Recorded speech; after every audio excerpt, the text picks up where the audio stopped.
Hi மக்களே வணக்கம். இன்னைக்கு எபிசோட்ல பாண்டியனுக்கு மாத்திரை கொடுத்துட்டு கோமதி எதுவுமே பேசாம போயிடுறாங்க. உடனே என்னடி அவ எப்பவும் வந்து தொலை பேசிட்டு இருப்ப, இப்ப எதுவுமே பேச மாட்டேன், என்ன விஷயம் அப்படின்னு கேட்கறாங்க. என்கிட்ட பேசாதீங்க, நான் செம்ம காண்டில் மேல கோவமா இருக்கேன்.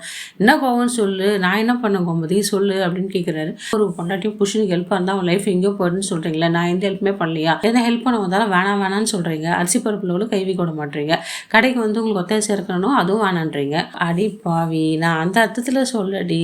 இல்ல நீங்க எந்த இடத்துல சொல்ல தேவை, நீங்க என்னதான் அப்படி சொல்றீங்க, குத்தி குத்தி காட்டுறீங்க, அப்போ நான் சும்மா உட்காந்துட்டு இருக்கேன் அப்படின்ட்டு கூச்சிட்டு எதுவுமே பேசாம எவ்வளவு சமாதானப்படுத்தாலும் கேட்காம டைனிங் ஹால் போயிடுறாங்க.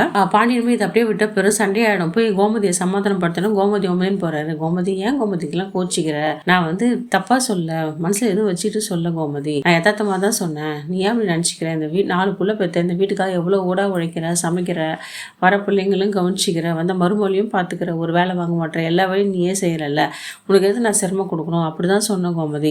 அது இல்லாத இந்த வீட்டுக்கு நான் வெறும் பையெல்லாம் வந்தேன், உன்னாலதான் வீடு வாசல் மாளிகை ஆச்சு, மல்லிகடை ஆச்சு, இன்னைக்கு நான் சந்தோஷமா இருக்கேன், அது காரணம் நீ தான் கோமதி அப்படின்னு சொல்றாரு. உடனே கோமதி இதுக்கு சந்தோஷமாயிடுறாங்க. அவங்க அப்படியே சந்தோஷமா இருக்கிற நேரத்துல கதிர்ராஜ் வந்துடுறாங்க. அவங்களுக்கு பரிமாறுறாங்க. உடனே கதிர் சொல்றாமா, நீ போய் ரெஸ்ட் எடுத்துக்குமா, நாங்க போட்டு சாப்பிட்டுக்கிறோம் அப்படின்னு சொல்றாங்க. அந்த நேரத்துல செந்திலும் மீனா வராங்க. என்ன நீங்க என்ன பண்ணிட்டு இருக்கீங்க இவ்வளவு நேரம்? இல்ல அத்தை, நாங்க மாடியில கொஞ்ச நேரம் பேசிட்டு இருந்தோம், அதனாலதான் அப்படின்ட்டு. உடனே மீனாவை மட்டும் கோமதி கூப்பிடுறாங்க. வா மீனா, ஒரு விஷயம் கூட பேசணும்ட்டு.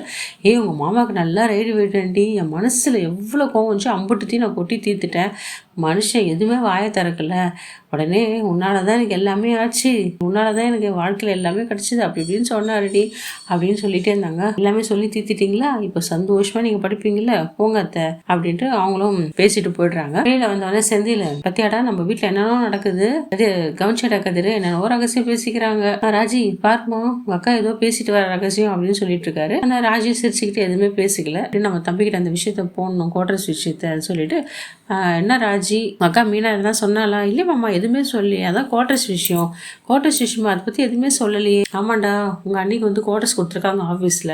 சூப்பர் அண்ணி, பரவாயில்லையே, நல்ல விஷயம் தானே, அது ஏன் கேட்குறீங்க, இந்த கோட்ரஸ் வந்து எங்களுக்கு கூட ஒரே பிரச்சனை சொல்றாங்க, கோட்ரஸ் கொடுத்துருக்காங்கடா, அதுல போயிடலாம் அப்படின்னு சொன்னா உங்க அண்ணி ஒத்துக்க மாட்டாடா அப்படின்னு செந்தில் சொல்லிட்டு இருக்காரு. இது கேட்டோட ராஜி கண் கலங்குறாங்க. ராஜி என்னாச்சு, நான் அதெல்லாம் போக மாட்டேன், அவர் கிடக்குற, அவர் என்ன பேசின்னு போட, நான் அதெல்லாம் போகவே மாட்டேன், இந்த வீட்டை விட்டு உங்கெல்லாம் விட்டு போக மாட்டேன் அப்படின்னு சொல்றாரு. ஏன் இப்படி சொல்றீங்க, கோட்ரஸ்ல போனா ஜாலியா இருக்கும், நீங்க போயிட்டு வாங்க, நீ குன்னக்குடியில் தானே கொடுத்துருக்காங்க, அங்கிருந்து காலவர் தானே, அப்பப்போ நீங்க வந்துடலாம், நீ வாரம் அப்படின்ட்டு அவங்க அண்ணனுக்கே சப்போர்ட் பண்ணி கதிர் பேசுறாரு. கதிருக்கு ரொம்ப சந்தோஷம், பா நம்ம தம்பியாச்சும் நமக்கு சப்போர்ட்டா இருக்கானேன்ட்டு. ராஜி வந்து இந்த வீட்டுல வந்து முதல்ல பேசுறது உங்ககிட்ட தாக்கா, என்னோட ஃபீலிங்ஸ் எல்லாம் ஷேர் பண்ணிக்கிறேன், நல்லா பேசியிருக்கேன், இப்ப என்ன விட்டு நீ போயிட்டு நான் கஷ்டப்படுவேன் அப்படின்னு சொல்றாங்க.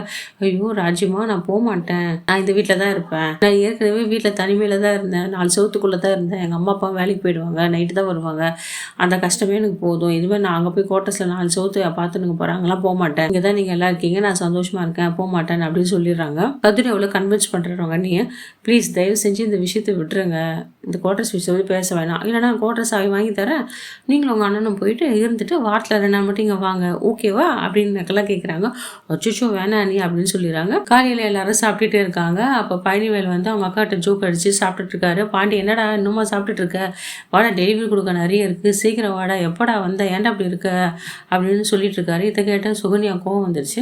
பழனிவேல் எதுவும் மாமா நான் வந்துடுறேன்னு சொல்லிட்டு அவர் அரைகுறையா சாப்பிட்டு கிளம்புறாரு. பழனிவேல வந்து சுகன்யா திட்டே இருக்காங்க, ஏங்க கொஞ்சம் கூட இதுவா இருக்க மாட்டீங்களா, சாப்பிட்டு போனா என்ன உன் மாமாக்கு இப்படி மூஞ்ச காட்டுறாங்க, நீங்க உடனே சாப்பிட்டு வர மாமான்னு சொல்ல வேண்டியது தானே, பசியோட அரைகுறையா எழுந்து போறீங்க, இதெல்லாம் நல்லா இல்லைன்னு சொல்றாரு. சரி விடு சுகன்யா, நான் போய் வழியில பாத்துக்கிறேன், நான் சாப்பிட்டுக்கிறேன்னு சொல்லி சமாதானம் பண்ணிடுறாரு. கோவத்தோட வெளியே வந்த சுகன்யா சாப்பிட்டுட்டு இருக்காங்க. அந்நேரத்துல தங்கமேல வந்து ஒரு கட்டின்னு இருக்காங்க. மத்தியாங்க இவர் எப்படி பண்றாரு பாரு உங்க மாமனாருன்னு சொல்றாங்க. அது ஏன் கேட்குறீங்க, எங்கள் வீட்டுக்காரையும் இப்படி தான் பண்ணுறாரு, மாமா என்ன நினைக்கிறாரோ நடந்துடணும், எங்கள் வீட்டுக்காரர் தான் ஓடா ஒழிஞ்சு போய் வேலை செஞ்சுட்டு எல்லாம் வராரு, எவ்வளோ கஷ்டப்படுறாரு தெரியுமா, மாத சம்பளம் வாங்க சொல்லவே நல்லா இருந்தது, இப்போ போய் அவர் எது கேட்க முடியும்னு அவங்க புலம்பிட்டு இருக்காங்க. உடனே சுகன்யா, பரவாயில்ல, உங்கள் வீட்டுக்காராச்சும் பேங்க்கு போகிற வேலை, அங்கே போகிற இங்கே வேலை, என் வீட்டுக்காரர் வந்து மூட்டை தூக்குற வேலை, டெலிவரி பண்ணுற வேலை, எல்லா வேலையும் அவர் தான் செய்கிறாருன்றாங்க. உடனே சுகன்யா, அச்சோ இவகிட்ட போய் நான் வந்து சொன்னேன் பாரு, தலையெழுத்து, இவ எப்பவுமே இவளுக்காகவும் புருஷனுக்காக தானே பேசுவா, எதிரி பற்றி பேசவே மாட்டாளே சொல்லிட்டு அந்த இடத்துல வந்து போயிடுறாங்க, கிச்சனுக்காக போயிடுறாங்க.